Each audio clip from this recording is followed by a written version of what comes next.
Assalamualaikum warahmatullahi wabarakatuh. Waalaikumsalam warahmatullahi wabarakatuh. Alhamdulillah,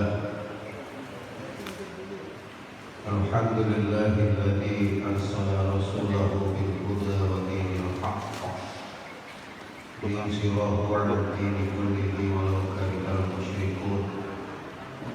Asyhadu an la ilaha illallah wahdahu la syarika lah wa asyhadu anna Muhammadan 'abduhu wa rasuluhu la nabiyya ba'dah. Allahumma shalli wa sallim ala sayyidina Muhammadin wa ala alihi wa sahbihi ajma'in. Subhanaka la ilma lana illa ma 'allamtana innaka antal alimul hakim. Rabbi shrah li sadri wa yassir li amri wahlul 'uqdatam min lisani yafqahu qawli, amma ba'du. Faqad qala Allah ta'ala fil Qur'anil Karim, a'udzu billahi minasy syaithanir rajim. Bismillahirrahmanirrahim. Kuntum khayra ummatin ukhrijat lin-nas ta'muruna bil ma'ruf wa tanhauna 'anil munkar wa tu'minuna billah. Shadaqallahul azim. Jamaah, Bapak, Ibu, kaum muslimin muslimat yang dirahmati Allah Subhanahu wa taala, wabil khusus seluruh pengurus Masjid Raya Baitul Salam yang dirahmati Allah Subhanahu wa taala. Pertama, kita patut mengucapkan puji syukur kehadirat Allah Subhanahu wa taala yang sampai pagi ini ketika bangun tidur Allah masih berikan nikmatnya kepada kita, nikmat sehat walafiat. Di dalam kitab Bahjatul Wasail dikatakan bahwa nikmat sehat itu merupakan nikmat yang paling rendah. Ada yang lebih tinggi, yaitu nikmat iman, nikmat Islam.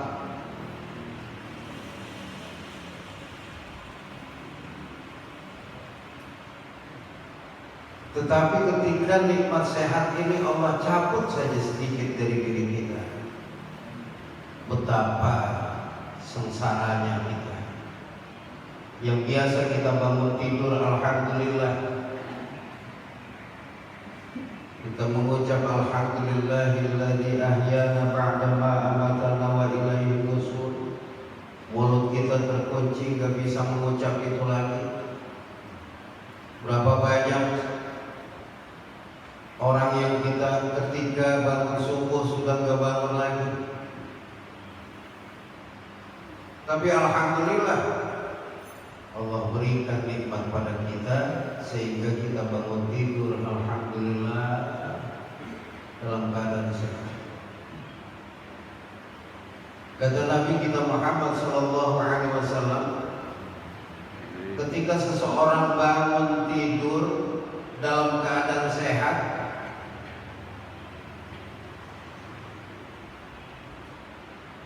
dalam kondisi fisiknya enak, bangun tidur dalam keadaan sehat, yang dimakan ada, dalam kondisi aman rumahnya, itu udah nikmat yang luar biasa. Tetapi hal-hal ini kadang-kadang kita sering lupa.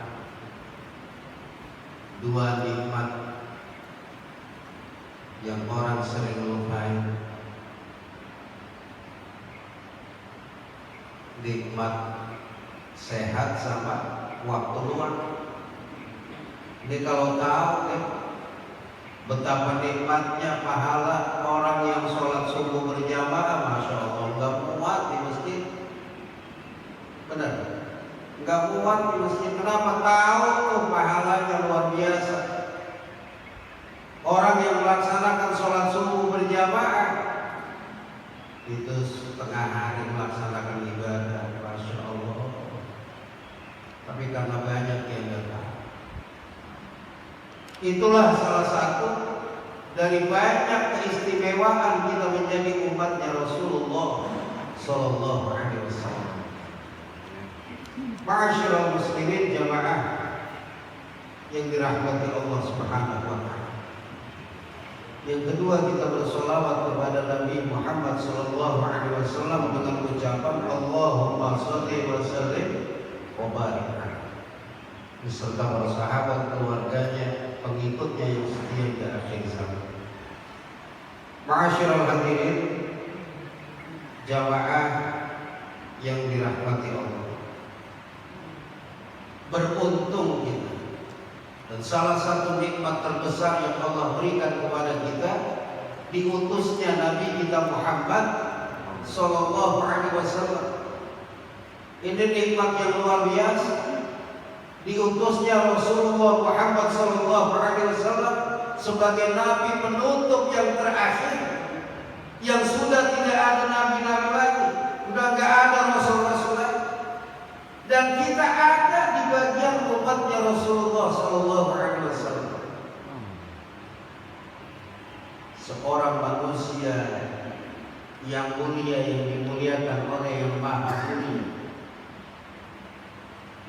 manusia besar yang dibesarkan oleh Yang Maha Besar. Itulah Nabi kita Muhammad Sallallahu Alaihi Wasallam. Bapak dan saudara yang saya hormati Allah muliakan, banyak keuntungan kita menjadi umat Nabi Muhammad Sallallahu Alaihi Wasallam. Apa yang pertama, sebagai umat akhir zaman kita, Allah Subhanahu wa taala memilih kita sebagai umat akhir zaman, di mana tidak ada lagi umat lain yang akan diciptakan oleh Allah setelah kita. Udah gak ada penutup. Walaupun demikian, pada hari akhir nanti di padang mahsyar, di saat semua manusia dari zaman Nabi Adam sampai Nabi terakhir, Allah menyusun umat Nabi Muhammad di saf pertama, di barisan pertama. Walaupun umat Nabi Adam alaihissalam yang tidak lain adalah umat pertama yang dijadikan Allah, ini menunjukkan bahwa betapa kasih sayang Allah kepada kita, kasih sayang Allah kepada umat Nabi Muhammad. Karena apa? Karena Allah Subhanahu wa taala tidak mau umat kekasihnya berada terlalu lama di padang mahsyar. Miliaran manusia, panas luar biasa, bercucuran keringat, sejengkal matahari di atas kepala. Di situ semua manusia dalam keadaan bingung. Coba bayangin berapa lama umat manusia perlu berada di padang mahsyar. Ribuan, jutaan manusia yang dihisab seorang demi seorang oleh Allah Subhanahu wa taala. Dan Allah Subhanahu wa taala telah memilih kita, umat Nabi Muhammad sallallahu alaihi wasallam, untuk dihisab terlebih dahulu, berada di barisan pertama yang paling depan. Luar biasa. Prosesnya nggak panjang.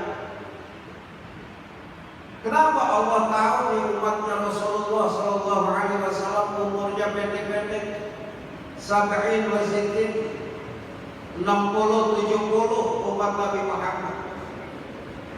Kalau mengikuti Rasulullah Sallallahu Alaihi Wasallam, Rasulullah cuma berumur 63 tahun, Pak. Ada yang udah 63 tahun di sini? Banyak.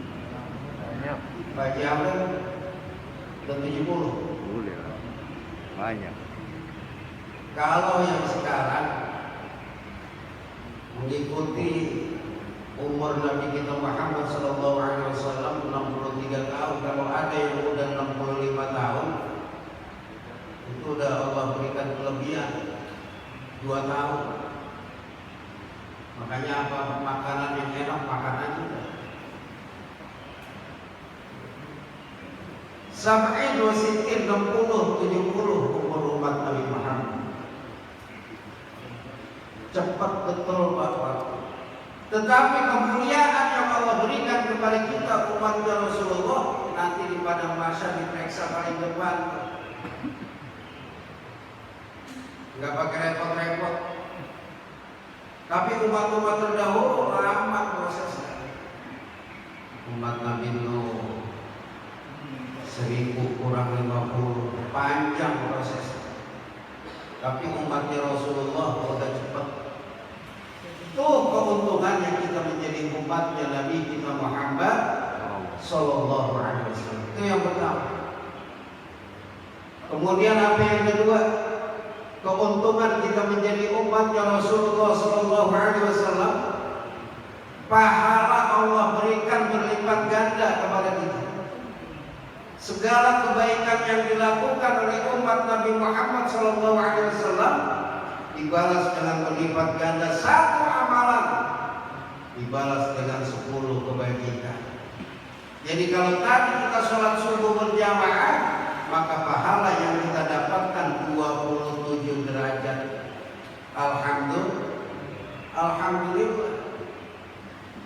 Tuh keuntungan. Coba kalau kita sholat sendiri. Saya selama menjalankan sholat rasanya untuk tingkat khusyuk belum ketemu Pak. Khusyuk betul kita sholat belum ketemu. Apalagi kalau kita sholat sendiri, betul. Pada saat takbiratul ihram, Allahu Akbar, gangguin kita tuh setan. Kunci mobil yang tadi kita lupa, kita ingat. Kunci motor yang tadinya kita lupa, pada saat sholat kita ingat.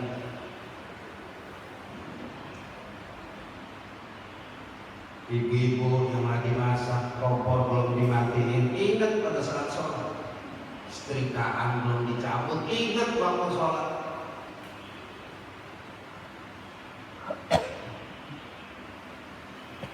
Ingat tuh pada saat kita sholat. Makanya beruntung umat Nabi Muhammad sallallahu alaihi wasallam, satu kali sholat berjamaah Allah balas dengan 27 kebaikan. Ini kan Pak, kita kalau sholat jamaah ibarat rambutan satu ikat. Kira-kira kalau rambutan satu ikat merah semua apa hijau semua? Campur tuh. Ada yang merah, ada yang hijau. Bahasa tiparnya ada yang pentil di situ. Jadi satu semua. Ketika orang beli itu rambutan satu ikat, kira-kira dipilih apa enggak? Udah saya maunya yang merah-merah aja, yang hijau enggak? Enggak begitu. Itu kan satu ikat. Ketika orang beli satu ikat tuh semua ngikut tuh, yang merah, yang kuning, yang hijau, yang putih. Ikut dibeli semua. Itulah keuntungannya orang yang sholat berjamaah. Yang penting ikut imam. Masbuk ada hitungannya. Coba kalau kita sholat sendiri, ya Allah. Ibu ya, ini tadi udah tahiyat awal dulu, ragu-ragu, lurus kagak, nongeng kagak, bingung. Ini rakaat kedua apa belum? Tuh kalau kita sholat sendiri. Tapi kalau kita sholat berjamaah, masya Allah, ada yang nonton. Kita tinggal ikut. Makanya kalau tahu orang yang nikmatnya sholat berjamaah, luar biasa. Ada seorang sahabat Nabi namanya Abdullah bin Umi Maktum, buta matanya, rumahnya jauh dari masjid, nggak ada yang nganter datang ke masjid. Medan yang dilalui luar biasa, padang pasir, banyak binatang buas. Tetap datang Abdullah bin Umi Maktum ke masjid untuk sholat berjamaah bersama Rasulullah. Satu ketika Umi Maktum ngadu kepada Rasul, ya Rasul, mata saya buta, saya datang ke masjid nggak ada yang nonton, sendirian, jalanannya gelap, ada binatang buas. Bagaimana kalau aku sholat di rumah sendiri ya Rasulullah? Sementara itu Rasulullah diam. Tetapi kemudian berpaling kepada Abdullah bin Umi Maktum. Apa kata Rasulullah? Ya Umi Maktum, ketika azan berkumandang kamu dengar apa enggak? Kata Umi Maktum, dengar ya Rasulullah. Wajib bagi kamu untuk sholat berjamaah. Coba kita pikirin, Abdullah bin Umi Maktum matanya buta, rumahnya jauh dari masjid, kagak punya mobil, nggak punya motor, sepeda butut aja nggak punya, tapi wajib sholat berjamaah di masjid. Kalau kita apa yang menjadi penghalang untuk tidak sholat berjamaah? Mata kita nggak buta, rumah kita dekat dari masjid, jalannya terang, kendaraan kita punya, tempat ibadahnya enak, terus masih malas juga untuk datang ke masjid sholat jamaah. Apa yang jadi penghalang buat kita sholat jamaah? Ini sampai keluar apa kagak disesuaikan? Hah? Oh di dalam doang? Cuma gue ngomel. Apa yang menjadi penghalang kita untuk tidak sholat berjamaah?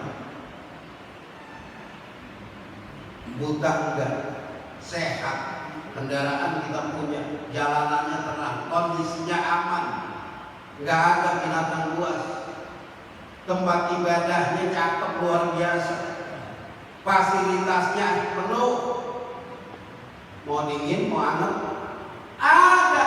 Apa yang menjadi penghalang kita untuk tidak datang sholat berjamaah ke masjid? Selain malas, betul. Jadi kalau ngomong kondisi lapar begini Pak, jadi kesel. Iya, bingung mau bagaimana lagi.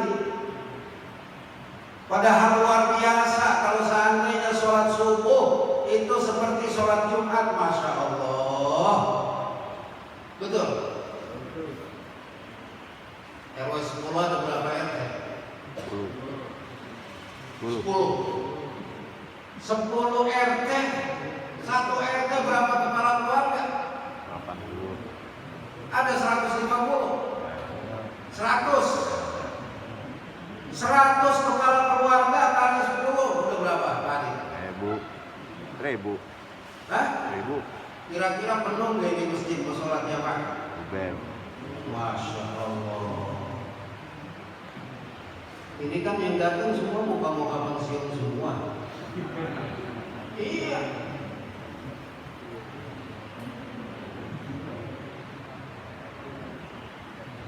Coba kalau sholat subuh, Masya Allah,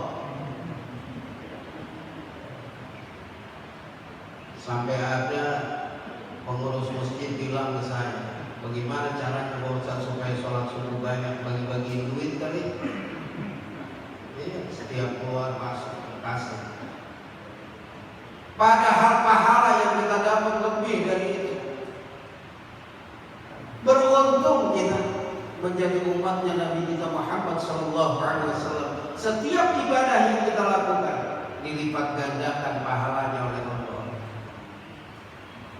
Ayolah, jangan tinggalin di sholat jamaah. Sayang betul kalau Abdullah bin Umi Maktum saja yang kondisinya seperti itu, Rasulullah masih diperintahkan untuk sholat jamaah, apalagi kita. Insya Allah. Dan itu merupakan salah satu tanda kasih sayang Allah kepada kita umat Nabi Muhammad dibandingkan umat-umat dahulu. Satu kesalahan yang dilakukan oleh umat Rasulullah itu mendapat ganjaran dengan satu dosa yang setimpal. Tapi umat-umat terdahulu, Masya Allah, itu kalau bajunya kena najis, umat-umat terdahulu mesti dipotong, bajunya dipotong, dibuang. Tapi kalau kita, baju kita kena najis, nggak perlu dibuang.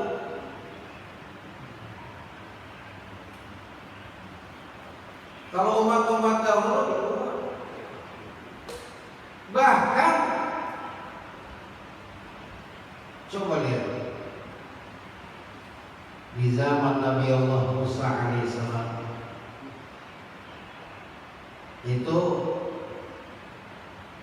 umatnya melakukan kesalahan, melakukan dosa.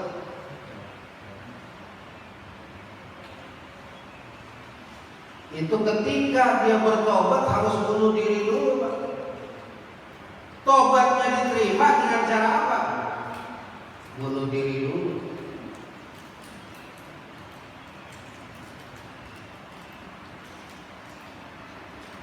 Itu ada di dalam surah Al-Baqarah ayat 54 begitu. Wa iz qala Musa liqaumihi ya qaumi innakum zalamtum anfusakum bittikhadikumul ijla fatubu ila bari'ikum faqtulu anfusakum dzalikum khairul lakum 'inda bari'ikum fataba 'alaikum innahu huwat tawwabur rahim. Itu di surah Al-Baqarah ayat 54 begitu. Allah berikan keringanan bagi kita umat Muhammad, tidak seperti umat-umat sebelumnya. Berat. Kalau seorang hendak bertobat, dia harus bunuh diri. Wa iz qala Musa liqaumi ya qaumi innakum zalamtum anfusakum bittikhadikumul ijla fatubu ila bari'ikum faqtulu anfusakum dzalikum khairul lakum 'inda bari'ikum fataba 'alaikum. Dan ingatlah wa iz qala Musa, ketika Musa liqaumi berkata kepada kaumnya, ya qaumi innakum zalamtum, hai kaumku, sesungguhnya kamu telah menganiaya dirimu sendiri karena kamu telah menjadikan anak lembu sembahanmu, maka bertaubatlah kepada Tuhan yang menjadikan kamu dan bunuhlah dirimu. Disuruh bertobat kepada Allah dan bunuhlah dirimu. Tuh umatnya Nabi Musa. Kenapa? Hal itu lebih baik bagimu pada sisi Tuhan yang menjadikan kamu. Maka kalau udah tobatnya diterima, terus syaratnya harus bunuh diri, Allah akan menerima tobatmu. Innahu huwat tawwabur rahim. Sesungguhnya Allah lah yang maha penerima taubat dan maha penyayang. Itu umat terdahulu, Pak. Kalau kita tobat sambel, kan? Tobat ngerjain lagi sakit, tobat, ya Allah, sehatkan badan saya, ya Allah. Udah sehat ngayam lagi, bukan ke masjid. Ntar begitu lagi, tobat lagi, masih Allah terima. Sebelum nafas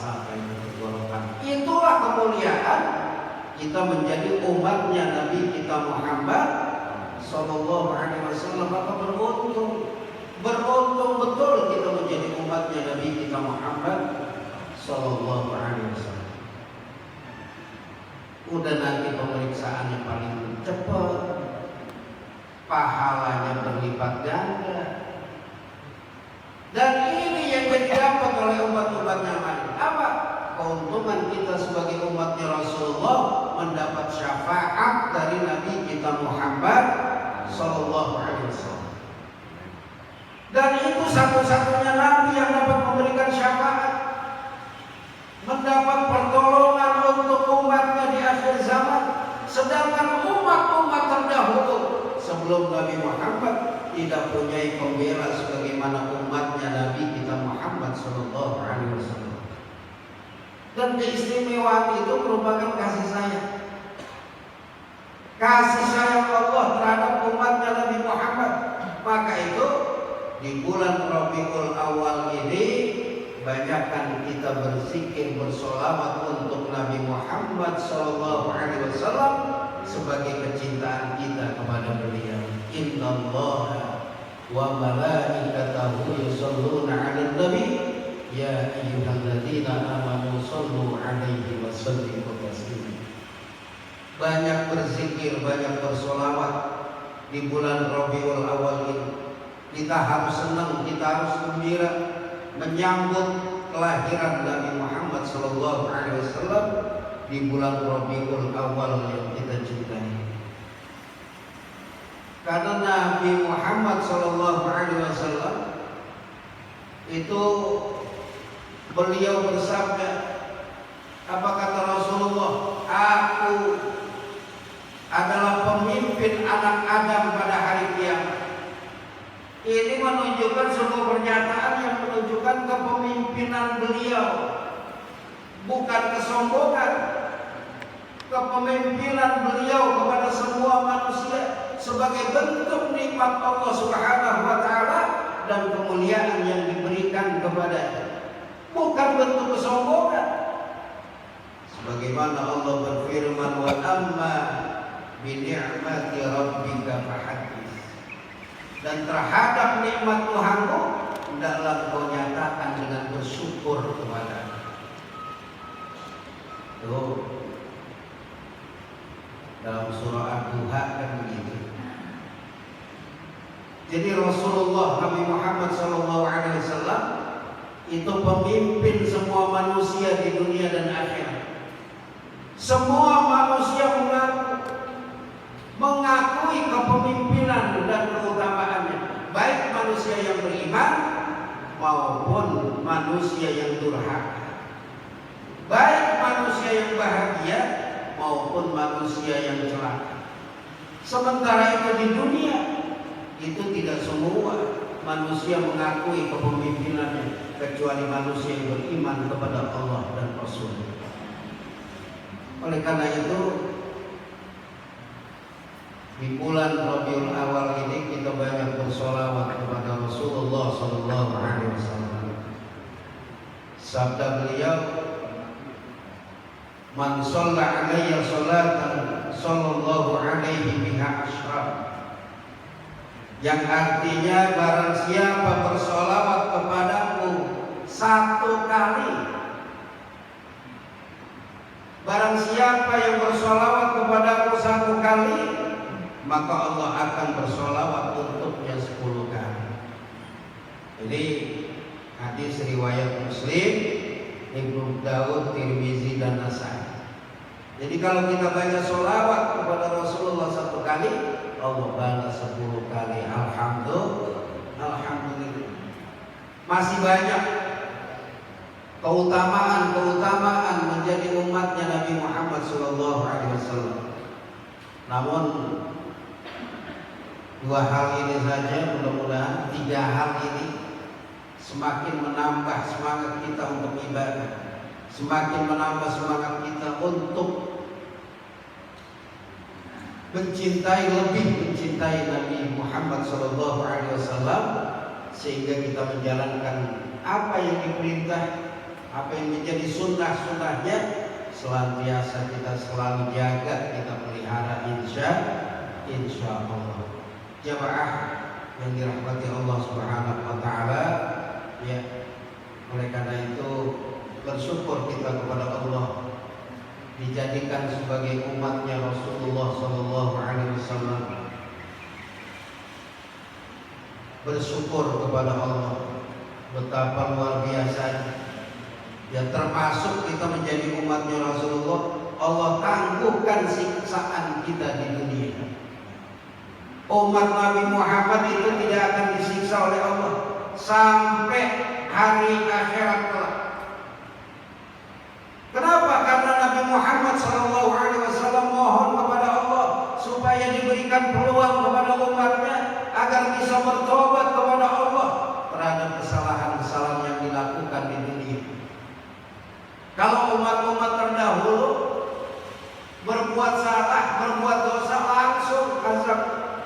Tapi tidak dengan umat Nabi Muhammad SAW. Kenapa? Karena Rasulullah mohon kepada Allah berikan peluang kepada umatnya agar bisa bertobat. Meskipun demikian, manusia itu ciptaan Allah yang punya potensi berbuat baik atau bisa berbuat jahat.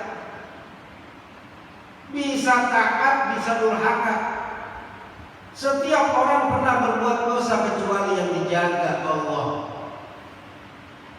Dan kalau sekiranya Allah menghukum manusia disebabkan yang mereka perbuat, niscaya Allah tidak akan meninggalkannya di atas permukaan bumi ini satu makhluk melata. Akan tapi Allah tangguhkan mereka, Allah tangguhkan umat Rasulullah sampai waktu yang telah ditentukan. Maka apabila datang ajal kepada mereka, maka sungguhnya Allah melihat hamba-hambanya. Apalagi kemuliaan kita bangga menjadi umatnya Nabi Muhammad SAW. Itu ada namanya malam Lailatul Qadar. Betul. Umat Nabi Muhammad diberikan malam 1000 bulan. Malam Lailatul Qadar, malam yang hanya ada pada bulan Ramadan. Karena sebelum Nabi Muhammad diangkat jadi Rasul, tidak ada bulan Ramadan. Enggak ada. Bulan Ramadan itu hanya khusus untuk umatnya Nabi Muhammad SAW. Pada malam Lailatul Qadar diturunkan Al-Quran. Turun malaikat-malaikat, malaikat Jibril dengan izin Allah mengatur segala urusan. Malam itu penuh dengan kesejahteraan sampai terbit fajar. Inna anzalnahu fi lailatul qadr wa ma adraka ma lailatul qadr. Lailatul qadri khairum min alf syahr. Malam yang lebih baik daripada 1000 bulan. Dan itu hanya diberikan kepada kita umatnya Nabi Muhammad sallallahu alaihi wasallam. Allahumma shalli wa sallim wa barik.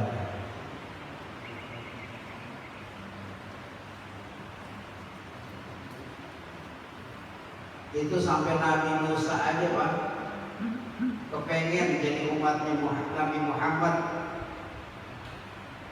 Diriwayatkan oleh Abu Nuaim dari Abu Hurairah, Rasulullah SAW bersabda bahwa ketika Nabi Musa diberikan kitab Taurat, maka di dalamnya dia menemukan kabar tentang umat Muhammad SAW.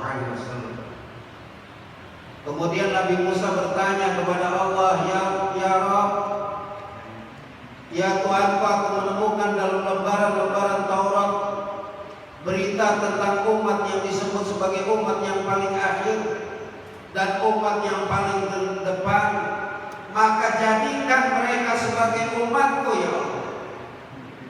Kemudian Allah menjawab, mereka itu adalah umatnya Muhammad ya Musa. Allahumma shalli wa sallim wa barik. Nabi Musa bersabda lagi, "Ya Allah, aku menemukan dalam lembaran Taurat umat yang kitab sucinya berada di hati mereka. Sementara mereka membacanya, jadikan mereka umatku ya Rabb." Apa jawaban Allah? Allah berfirman, "Ya Musa, mereka itu semua adalah umat Muhammad sallallahu alaihi wasallam." Kemudian Nabi Musa bersabda lagi, "Ya Allah, aku menemukan dalam lembaran Taurat umat yang dihalalkan makan harta rampasan. Jadikan mereka umatku ya Rabb." Kemudian Allah berfirman, "Ya Musa, mereka adalah umat Muhammad sallallahu alaihi wasallam." Nabi Musa bersabda, "Ya Allah, aku menemukan dalam Taurat umat yang menjadikan sedekah dalam perut mereka sementara mereka mendapatkan pahala. Jadikan mereka umatku ya Allah." Kemudian Allah berfirman, "Ya Musa, mereka adalah umat Muhammad sallallahu alaihi wasallam." Masya Allah, beruntung kita menjadi umatnya Rasulullah sallallahu alaihi wasallam. Penasaran Nabi Musa, minta kepada Allah, "Ya Allah, aku menemukan dalam Taurat umat yang ketiga, salah satu dari mereka menginginkan satu kebaikan, tetapi mereka tidak dilakukan, maka akan diberi satu pahala. Jika dilakukan, maka akan dicatat dengan 10 kebaikan. Jadikan mereka umatku ya Rabb." Apa kata Allah? Allah berfirman, mereka adalah umat Muhammad sallallahu alaihi wasallam.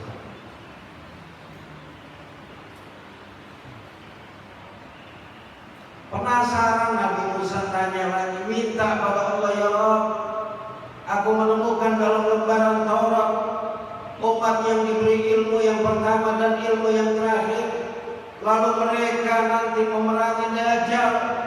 Jadikan mereka umatku ya Rabb." Allah kembali berfirman, "Ya Musa, mereka adalah umat Muhammad sallallahu alaihi wasallam."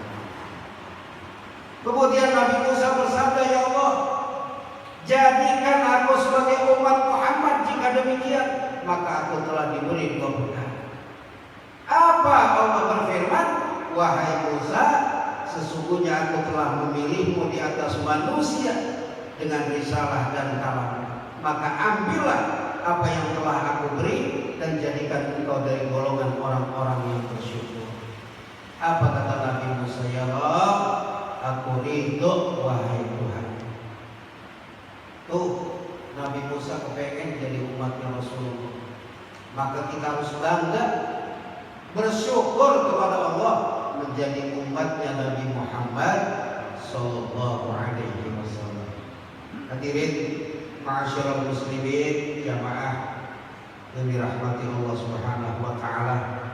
Ya, mudah-mudahan kita semua menjadi hamba Allah, umat Rasulullah yang selalu bersyukur pada Allah Subhanahu wa taala, menjadi umatnya Nabi kita Muhammad sallallahu alaihi wasallam, dan bersyukur kepada kita menjadi umatnya Rasulullah sallallahu alaihi wasallam.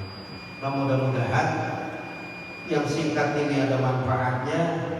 Mudah-mudahan semakin menambah mahabbah kita, cinta kita kepada Nabi kita Muhammad sallallahu alaihi wasallam, untuk terus mengenal beliau, menjalankan sunnah-sunnahnya, dan kelak kita pantas mendapat syafaat dari Nabi kita Muhammad sallallahu alaihi wasallam. Mudah-mudahan apa yang Al-Fakir sampaikan ada manfaatnya buat Al-Fakir sendiri dan jamaah semua. Dan kita mohon pada Allah Subhanahu wa taala senantiasa Allah sehatkan badan kita dengan taat, Allah berikan rezeki yang berkah, yang halal untuk bekal ibadah pada Allah Subhanahu wa taala. Allah jadikan keluarga kita keluarga yang sakit hayatina, anak cucu menantu istri keluarga kita semuanya menjadi orang-orang yang solehin solehat, akhir hayat kita dalam keadaan husnul khotimah. Demikian, mohon maaf. Wallahul muwaffiq ila aqwamit thoriq. Assalamualaikum warahmatullahi wabarakatuh. Astagfirullahaladzim. Bismillahirrahmanirrahim. Alhamdulillahirabbil alamin. Hamdan yuhibbu ni'amaka min mazidah. Ya rabbana lakal hamdu kama yanbaghi li jalali wajhika wa 'azimi sultanik. Allahumma shalli 'ala sayyidina Muhammad wa 'ala ali sayyidina Muhammad. Allahumma ij'al jam'ana hadha jam'an marhuma wa tafarraqana min ba'di tafarruqan ma'suma. Rabbana hab lana min azwajina wa dhurriyyatina qurrata a'yun waj'alna lil muttaqina imama. Rabbi ighfir lana wa li walidayna warhamhum kama rabbayana shighara. Rabbana atina fid dunya hasanah wa fil akhirati hasanah wa qina adzabannar. Wa sallallahu ala sayyidina Muhammadin wa ala alihi wasallam. Walhamdulillahi rabbil alamin.